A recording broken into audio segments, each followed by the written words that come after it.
Hi all! This is my video for my top 5 favorite authors of all time.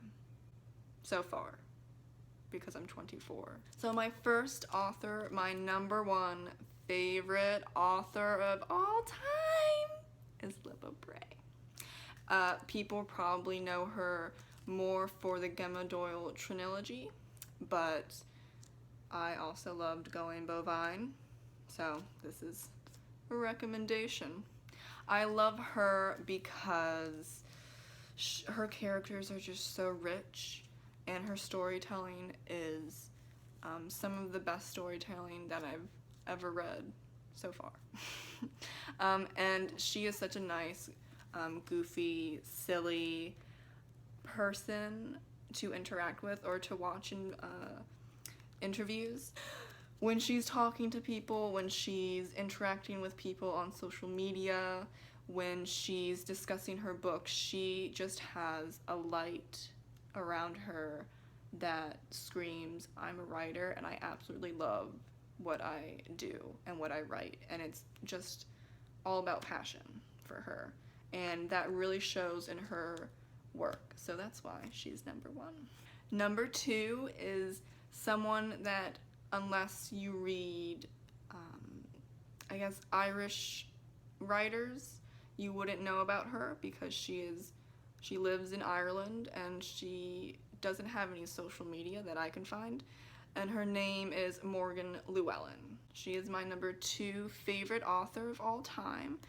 I actually grew up in, I guess, a household, but not really a household, with my family that was very big into our Irish heritage. So Morgan Llewellyn's books were all over the shelves. She has a lot of books. She wrote a lot of books. This is just one of them, and this copy is probably from the 90s. So it's a little worn, and I don't think the cover is up to date at all. But this book, this was actually the first book that I read of her when I was in high school. I don't know the grade. It was kind of a blur. But, but The Horse Goddess changed my perspective about storytelling, Irish folk tales, Irish myths, Irish history, because poetic, it's just poetic.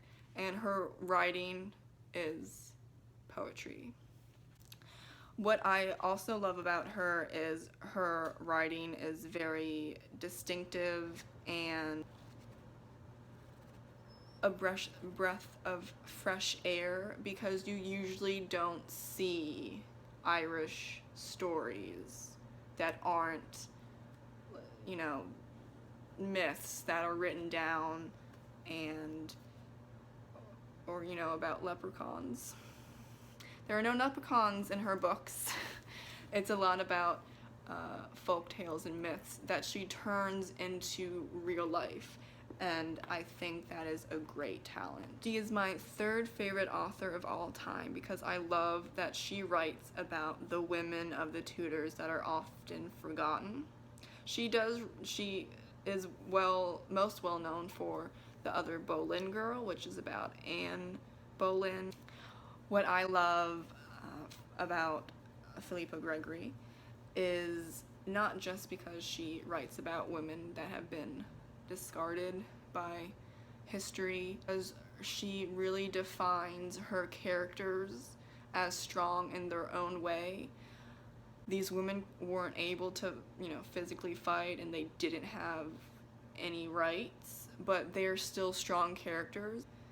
I would say about the first 7 or 8 books, you really see that in the background, the women are influencing their men because they can't do it themselves. So, you know, a little whisper at night, lots of letters written, conspiring against their men sometimes. It's all very fascinating.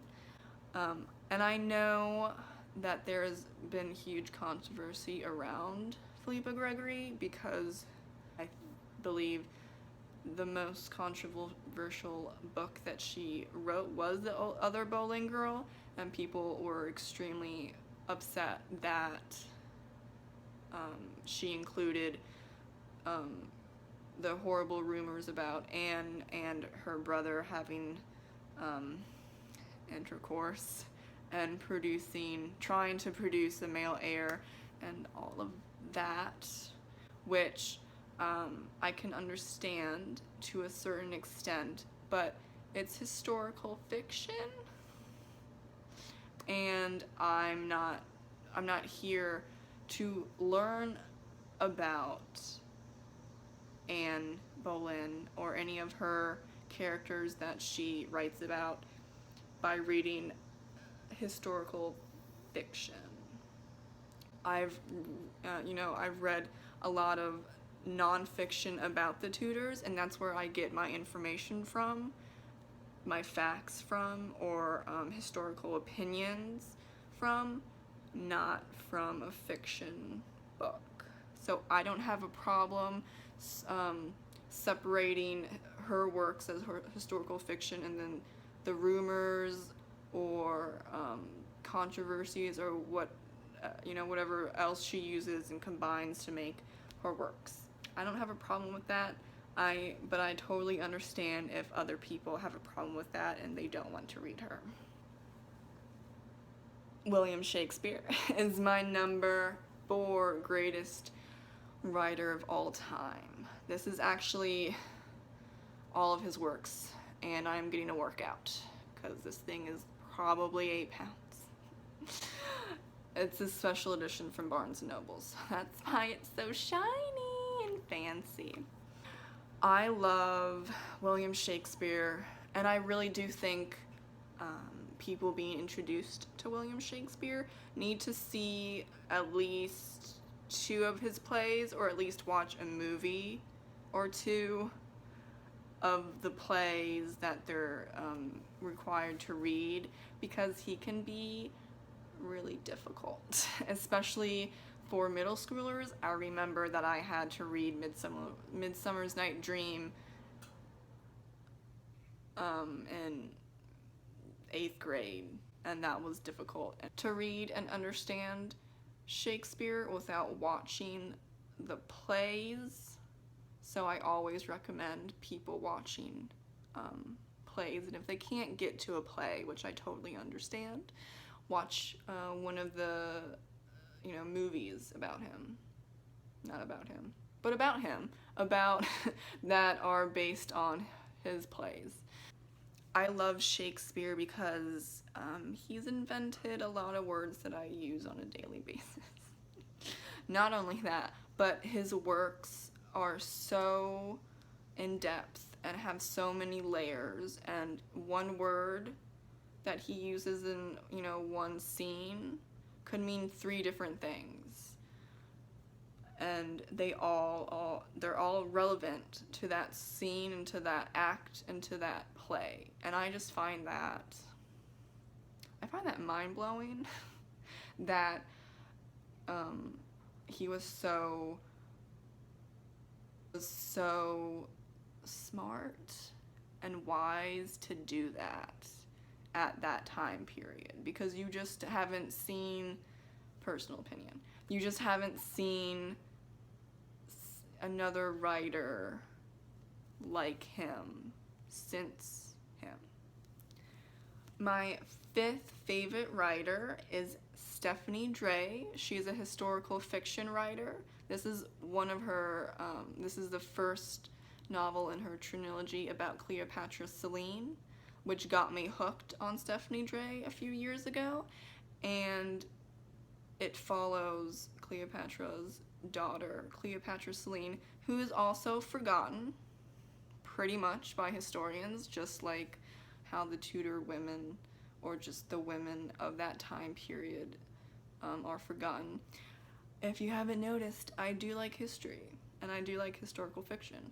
She is also known for America's First Daughter. Stephanie Dray is my number 5 because she's relatively new, so she doesn't have that many books out, but the books that I've read of her are very high quality, and there's a lot of research that goes on for all of her novels. I love that she also portrays strong characters, and that doesn't mean that they don't have issues. I always think that you don't necessarily need to have a female fighter to mean that you're a strong person or to have a strong female lead. And her female characters are personally very strong, very unique, and very interesting. Also, her writing style is a quick read, but it's very in-depth and it flows very well. My bonus is number 6, and it's Corey Taylor. I absolutely love Corey Taylor. He is my number 1 man crush, celebrity crush, just crush in general. He is known as the lead singer of Stone Sour and Slipknot. I love both of those bands, yes. And this is one of his books. He actually has 4 out. He just published another novel. These are all non-fiction books, so he doesn't write fiction. My favorite one is what I have right now, 7 Deadly Sins. And people might feel that he's not a legitimate writer, or he's just doing this for more fame. I've heard those things before, but he's a good writer for not being what you would expect a writer should be. Does he use a lot of purple prose and a little flowery language now and then? Yes, he does. And his titles are really long. So he does use a lot of words where he could probably cut that in half or even a third, and it would be the same exact thing. However, I just am very fascinated in his life because he's had a very difficult past, very traumatizing past, and yet he is who he is now, and he is very well known in the rock metal genre, and his fans adore him because he's so open and nice, and he wants to actually talk to you about his music, about his books, about his views, about anything in general. And he's just a great artist in general. Thank you so much for watching my top 5 favorite authors of all time, including a bonus. Please click subscribe, like, comment. I would love to hear your opinions on your top 5 or anything that you love or might not love about my top 5 plus the bonus. And if you would love to follow me on any of my social medias, you can look below. Thank you so much for watching.